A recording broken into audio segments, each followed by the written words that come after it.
Today is 8/15/2015, and is your front kick a front kick, or is it a whooshy kick? A whooshy kick, like whooshy, wishy-washy. Is the wishy-washy whooshy kick, or is it a front kick? Proper way to do a front kick is to get in the san-chin. San-chin is with your foot like this, and the other foot like this in front, about a shoulder width apart from each other. Like that, see? So if your front foot is cocked, it's a praying mantis. My style uses the praying mantis style, or stance. My style uses the praying mantis stance. These are your feet. This is your left foot, and then this is your right foot. Okay, so your back of your right foot will be the ball of your foot. The back of it will be at a 45 degree like this, and this foot, your left foot, will be straight, or vice versa. Straight, see, cocked or straight like that. See, so it'd be like this, as long as the ball of your foot, or the back of your foot is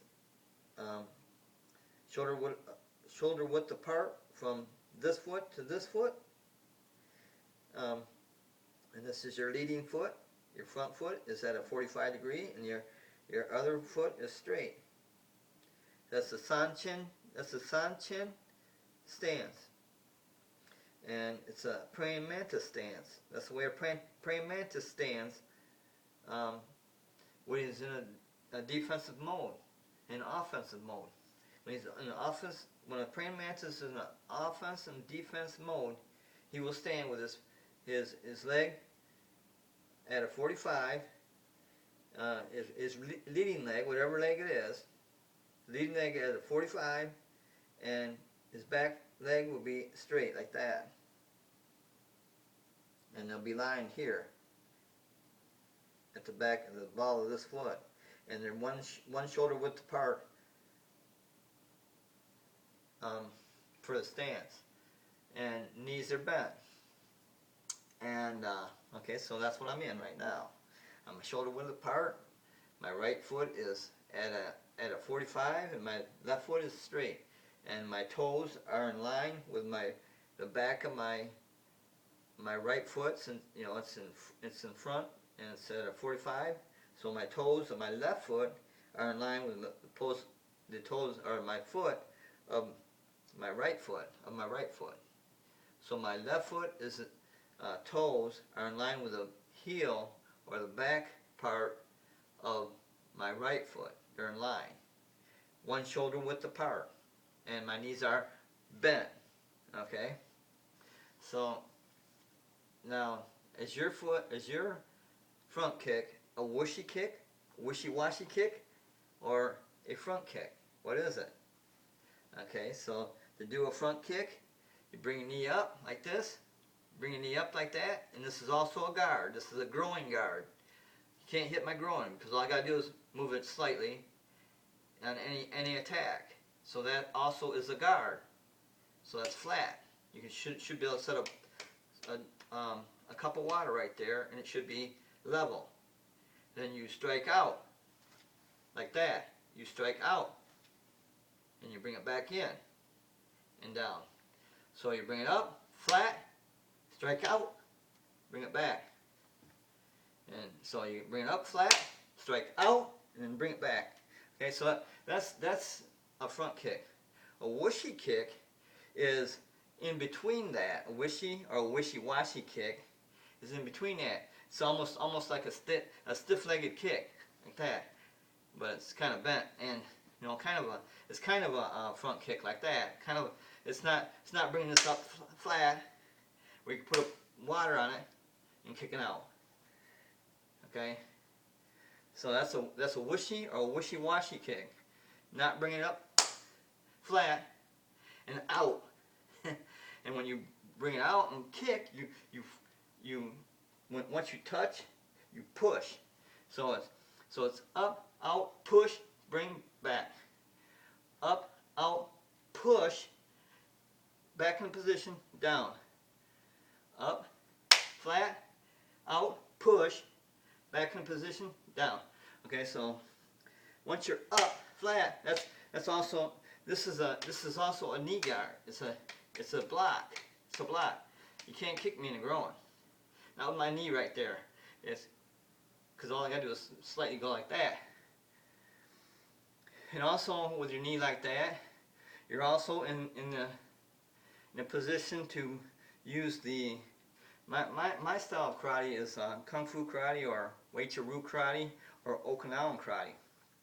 Okay, so with your knee, when you're in a front kick position, bring your right arm like that.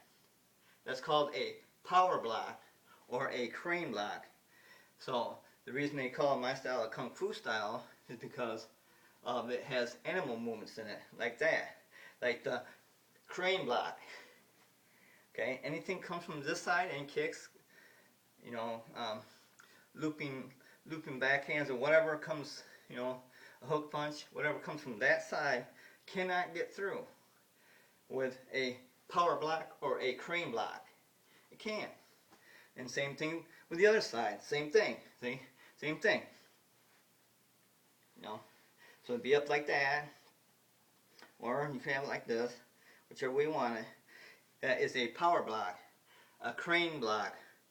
Or a it's a power block or a crane block. So that's the main block in my style, which is Uechi-ryu, Okinawan karate. It's Uechi-ryu karate, Okinawan karate, or Kung Fu karate. Kung Fu is more of a general term. All that's doing is saying this style has animal movements in it. That's what Kung Fu means. But see what it is the master of your style, whatever style you are.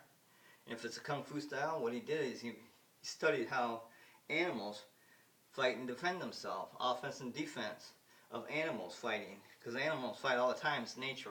It's nature. Animals fight all the time, it's nature.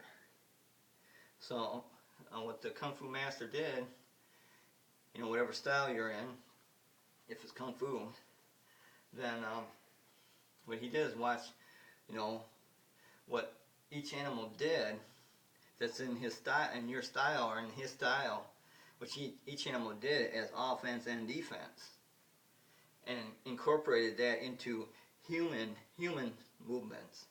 So that's Kung Fu. But so what is your front kick?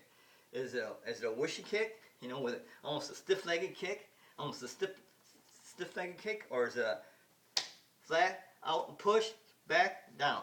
What is it? Huh? That's all I'm asking. And you know, do it left or right-handed. Same thing with the power block, right or left. See, I can sit there and block all day long. Everything comes both ways. See, you know, it's a power block. It's a crane block. The reason they call it a crane block is because the bird, you know, the big ass bird with leg and wing. That's a crane. That's a crane bird. And that's the animal. So therefore my style is Kung Fu. So that's Kung Fu is a general term. Whenever karate style has Kung Fu movements in it, then you call it Kung Fu style.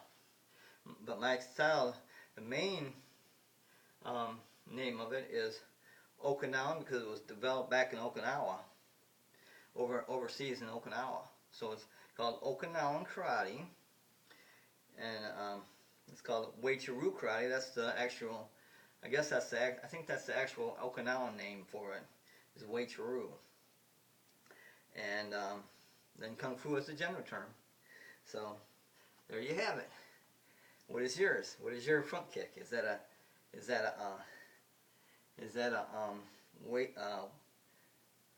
wishy-washy? Is a whooshy kick? They call it a whooshy kick. I think it's for wishy-washy. It's a wishy-washy kick because it's in between a straight-legged kick and a kick coming up straight with like almost stiff-legged. So you know, it's like, see, if I'm gonna do that here, I'm gonna go up, flat, out, push, down, back. Okay, see, so it's up, flat, out, push, back into position, down, up, out, push, back into position, down, like that. Okay, so this position here is a block. That's a block. That'll block your groin, plus other parts of your body. That's a block. And when you put it together with your right or left hand, whichever leg you come up with, then it's a power block, which blocks the whole body, your whole face, arm, everything. Blocks everything. So that's called a power block or a crane block. I took karate for 2 years. My first sensei, which is my teacher, sensei means your teacher. Okay, my first teacher was Bill Keith. I think it was William L. Keith, I think his name is, but call him Bill Keith. He was a 4th degree black belt. And my second teacher, when he sold his studio or his dojo, he called it dojo. When he sold his dojo to Mr. Thompson, who was at the time 7th degree black belt, but I think I read in the phone book he's like 8th degree now, or 9th.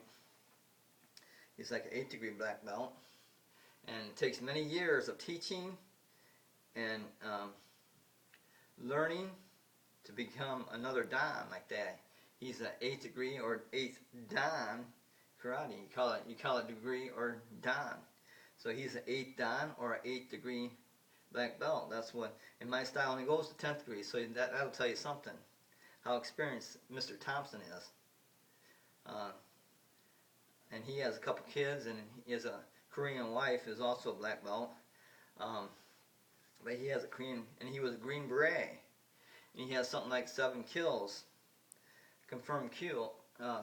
He was a Green Beret, and he has something like seven confirmed kills when he was in, I think he was in Vietnam, one of the wars, but he was on our side. So that's Mr. Thompson, and he's black. He's a black guy, but he's a really nice guy. I mean, really nice guy. You know, you wouldn't think, you know, an 8th dan would be a real mellow person, and he is. He's a very mellow person. You wouldn't even know it. You wouldn't even know he knew karate unless he told you, because you know, he's an 8th dan and an 8th degree black belt. He's probably about 5'8", probably 5'8", and probably, you know, 180, 190 pounds. You know, he's about Gracie's size. I don't suggest doing the Gracie style though, because of their technique. It's very weak. It's a very weak technique, and it relies on a ground clinch, where you get your arms like this and your legs like that. It relies on that to win, and that's a ground clinch, and UFC finally recognize that as a ground clinch. So now when they get in that clinch and they stay in it any length of time, and they do that little palm heel that Gracie used to do, they'll be standing up. And every time Gracie stood up and came and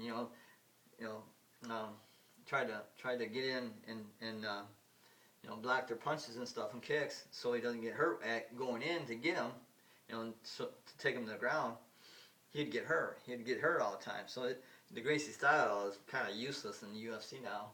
Now that they classified his ground technique of rocking the arms and legs and doing a full mount with your legs and arms locked, and then just sneaking in little palm heels, which is an open hand. And all other open hands are illegal, except for that. The reason being is because the Gracie style started the UFC and wanted to prove their style was the best and ultimate style of any style. And really, it's the weakest. And getting down someone and go like this, if he can do an open hand like that, then why can't you do an eye thrust? Because that's what you're going to get you out of it, like Ken Shamrock proved when he was fighting against Gracie. he held his hand like this to right there by his eye. All he had to do was like that. He would have had to release that. It's like it's a ground clinch, and he would have had to release. And that's all I would have been able. That's all Gracie would have been able to think about. It. Oh, my eye, like that. You know, 'cause that's like the softest part of your body. You can't even touch that and not be hurt. Where your groin you can at least touch. Your eye is your softest part of your body. Your eye. So if Ken Shamrock would have went through with it, which he knew it was against the law. He knew it was against the rules of the UFC to use any finger in the eye, or that was always against the rules, always, because Gracie started the UFC, and the reason why Gracie won it, I think 3 times. I think he won it the first 2 and then one more time. But the reason he did it is because all the rules that there was only 2 or 3 rules at the beginning of UFC, but that was one of them, where you couldn't do open hand techniques, because the open hand technique with an eye thrust like that, or a thumb in the eye, or a finger in the eye, that would maim a person, so that he's not the same person as he went in. He might be blind out of that eye, or the other eye, both eyes, so, yep. The rules all revolved around the Gracie style, so therefore the Gracie style had an advantage as soon as you walked in the ring. The Gracie style had the advantage, and they really had the advantage when they were able to do a ground clinch like that, Gracie's ground clinch, and not have to stand up. So they got your hands tied first, because you can't use open hand techniques, and then all he has to do is lock your legs and your arms, and it's pretty much over. It's just a matter of time, because of the rules, not because that style is an ultimate. That's I don't even want to know Gracie's style, really. I've seen enough of it to know that it's not a street technique. It's not a street style, that's for sure. Because if I got someone down just like Gracie did, when he won his matches, I would be blind. I'd be blind. Because there is no rules on the street, and that's why the Gracie style prevailed for a couple times, and 3 times I think, until they changed that rule, where once you're on the ground and you're all locked up and you're not making any headway on any other than that open hand technique of a palm heel, all other open hand techniques are illegal. They're illegal in UFC. So why is the palm heel? Huh? Yeah. It was all in Gracie's favor. The rules were, and the only thing they proved is they have like the weakest style out there. Shit, I don't even want to know the Gracie style, the jiu-jitsu style. That's brother, But anyway, I got off on a tangent. I just wanted to do the front kick thing. I like the UFC. I love the UFC. But when Gracie was fighting, I didn't like that, because you'd have to wait, hour and a half or whatever it takes some little short techniques, little sissy techniques, because of the rules, where Ken Shamrock couldn't just thumb him in the eye and get right out of that, because that's all that Gracie could have thought of if he got thumbed in the eye, is that pain. He would automatically release. That's an automatic release. It's like Ken Shamrock knew. And he held it up there like that for 5 minutes, so it wasn't going to be blocked. He just didn't do it because it was against UFC rules. He wanted to be able to fight in the UFC. Ken Shamrock. So in my opinion, Ken Shamrock won that against Gracie. He didn't lose it at all. He just lost it because of the rule. That's all But Ken Shamrock won it. But it's according to UFC rules, and since Gracie, he won it. It's according to UFC rules, but according to my rules, according to street rules, not just my rules, but the street rules, Ken Shamrock won that all the way. Because as soon as he got him down in that, where he locked the arms and the feet, he had his arm like this, bam, all he had to do was bam, he would have been right out of it like that. He wouldn't have been having to sit there for half an hour, just waiting for Gracie to sneak that little palm heel in that little sissy technique, Oh man, that lost a lot of UFC fans. That's why they ruled that as a ground clinch. It's like the Muhammad Ali boxing when You know, you got where he isn't even, he's just covering himself like this. It's called a rope-a-dope-dope. And it's just, you know, he just wait until the other guy wears out. And then he just, you know, punches him once, he's down, you know, because he's all wore out. That's the rope-a-dope-dope. And he won it quite a few times. Muhammad Ali did. Or Cassius Clay, whatever you want to call him. But Muhammad Ali did. But in boxing, well, that's not my point. But in boxing, if you get in a clinch, you're not making any headway. You know, you're both in a clinch, you're not getting any headway. Then you break up. You gotta step apart. You know, 3 or 4 feet. And same thing with the ground clinch. Same thing. That should have been from day one. If you got on the ground like that, you're not making hardly any headway, then you should stand up. And that's the way it is now. But as soon as the Gracie style started that, it should have been, because they lost a lot of fans. You know, because they didn't want to sit there and see 2 people laying on each other on the ground, you know, with their arms and legs locked up. That's a ground clinch. Clear, very clear. I don't have any respect at all for Gracie. As far as I'm concerned, he hasn't won a match yet. But he has taken a UFC 3 times. He's a nobody. But anyway, I just want to talk about the front kick and see if you're doing a wish kick or a front kick.